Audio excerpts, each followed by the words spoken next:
Pada musim dingin 1952, saat badai hurikan melaju ke arah New England, kapal tanker minyak SS Fort Mercer tenggelam pada jarak 32 km dari pesisir selatan Cape Cod. Kapal cutter, kapal motor penyelamat, serta sebuah pesawat terbang bergegas datang untuk menyelamatkan awak kapal ini.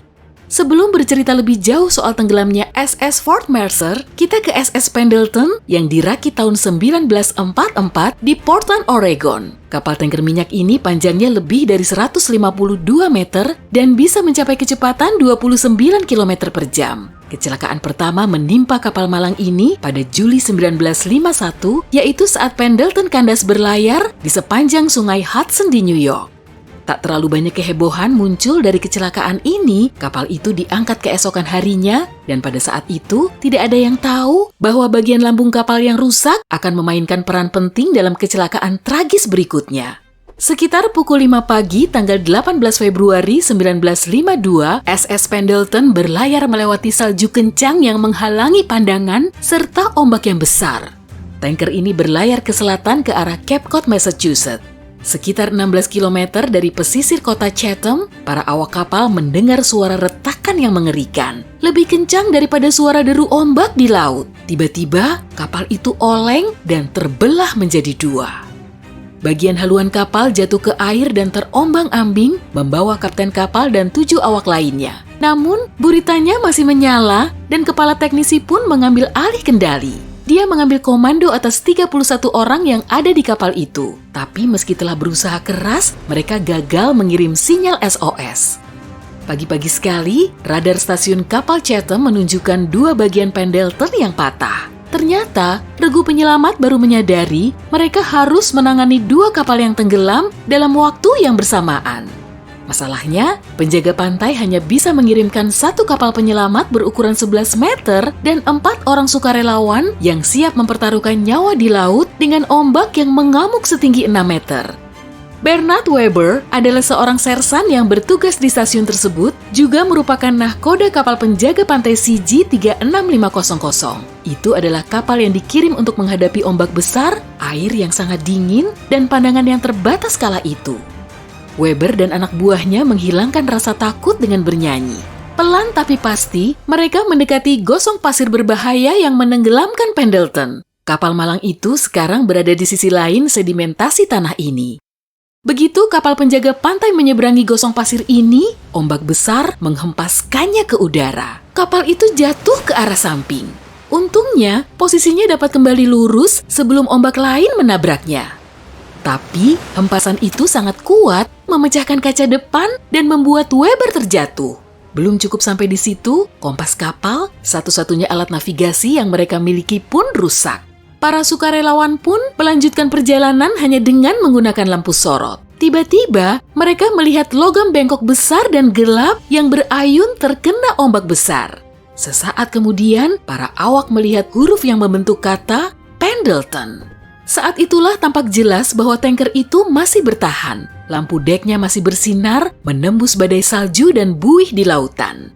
Lalu, sosok kecil muncul dan mulai melambaikan tangan. Kemudian menghilang beberapa saat sebelum akhirnya membawa yang lain. Para pelaut di kapal penyelamat melihat sekumpulan orang berkumpul di sisi kanan tanker itu. Mereka meneriakkan sesuatu, tapi angin kencang dan ombak yang berdebur membuatnya tak terdengar. Tapi Weber tahu persis bahwa mereka dalam masalah besar. Ada 32 orang di Pendleton, tapi kapal penjaga pantai hanya bisa mengangkut 12 orang. Weber berusaha keras mengendalikan kapalnya melawan ombak saat awak kapal tanker menuruni tangga tali.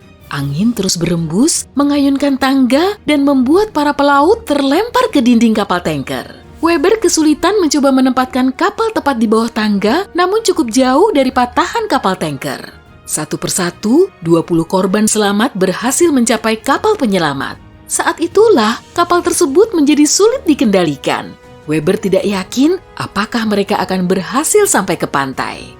Namun demikian, pria itu memutuskan untuk selamat bersama-sama atau tenggelam bersama-sama. Begitu 31 korban selamat mengisi kapal kecil itu, Pendleton mulai tenggelam. Sayangnya, tanker itu membawa serta awak kapal yang terakhir.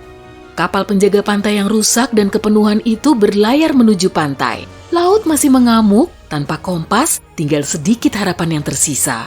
Weber mengarahkan kapal hanya dengan mengandalkan instingnya.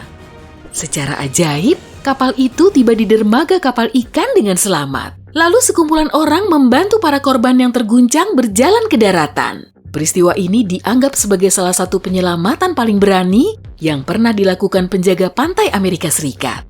Keempat awak kapal penyelamat mendapatkan medali emas penyelamatan, penghargaan tertinggi bagi para penjaga pantai untuk keberanian mereka. Biasanya, hanya nakoda kapal yang menerima medali seperti itu. Pada awalnya, 3 awak kapal hanya ditawari medali perak. Weber pun menolak menerima penghargaannya, kecuali rekan-rekannya menerima medali emas juga. Berkat kegigihan dan kesetiaannya, seluruh awak akhirnya mendapatkan penghargaan yang pantas mereka dapatkan. Saat para petugas menyelidiki penyebab karamnya Pendleton, mereka menemukan bahwa kedua tanker yang tenggelam malam itu dibuat dari baja dengan kandungan belerang yang terlalu tinggi. Kadar belerang setinggi itu membuat lambung kapal menjadi rapuh pada suhu rendah. Kisah Pendleton memang sangat dramatis, tapi jangan lupa ada tanker lain yang tenggelam saat badai yang sama di hari itu. Jadi, apa yang terjadi kepada Fort Mercer? Kapal itu juga patah pada 18 Februari. Ada seorang kapten dan 8 kru kapal di bagian haluan, serta 34 awak kapal di bagian buritan. Tapi, mesin dan radio kapal itu masih berfungsi dan sang kapten berhasil meminta bantuan lewat radio. Haluan Fort Mercer terguling sangat parah di tengah laut yang mengamuk di musim dingin. Usaha pertama untuk menyelamatkan 9 awak yang terjebak di sana gagal total dengan beberapa orang hilang di telan ombak. Kapal cutter milik penjaga pantai pun harus mundur dan menunggu fajar. Saat hari makin terang, kapal kayu sepanjang 8 meter dikirim ke TKP. Kapal itu berhasil menyelamatkan 2 dari 4 awak yang tersisa sebelum akhirnya kapal terbentur tanker dan terpaksa mundur. Ini membuat penyelamatan 2 awak kapal terakhir sulit dilakukan. Kapal cutter melemparkan tali tipis ke arah Fort Mercer. Ada perahu karet yang terpasang pada tali, di sisi lain tali, perahu karet ini diikat ke kapal cutter milik penjaga pantai. Masalah dimulai saat awak di Fort Mercer tak berhasil membuka ikatan atau memotong tali yang terpasang pada kapal yang akan tenggelam. Kapal cutter mundur dengan harapan tali itu akan putus dengan sendirinya dan perahu karet pun terlepas. Namun, selama beberapa menit tak terjadi apa-apa. Lalu, talinya putus. Kedua korban berbaring di perahu karet, hampir membeku saat haluan tanker terjungkal dengan suara kencang dan tenggelam di depan mata para penyelamat yang terkejut. Jika mereka terlambat beberapa menit saja, tanker itu mungkin sudah menenggelamkan kedua awak kapal tersebut. Tapi bagian buritan tanker itu lain cerita. Bagian itu masih memiliki listrik dan memiliki banyak persediaan makanan. Itu sebabnya saat kapal cutter penjaga pantai tiba untuk menjemput 34 orang di dalamnya, 13 orang menolak meninggalkan kapal yang patah itu. Setelah laut kembali tenang, kapal cutter lain mencapai bagian Fort Mercer yang masih mengapung. Para penyelamat pun terkejut karena mereka disambut dengan sarapan bacon dan telur. Buritan tanker tetap mengapung dan selanjutnya diderek ke Newport di Rhode Island. Setelah ditambahkan haluan baru, kapal itu diganti nama menjadi San Jacinto. Menariknya, San Jacinto yang ukurannya lebih besar dari sebelumnya kembali patah menjadi 2 pada tahun 1964 dan dirakit kembali serta mendapat nama baru, kali ini bernama Pasadena.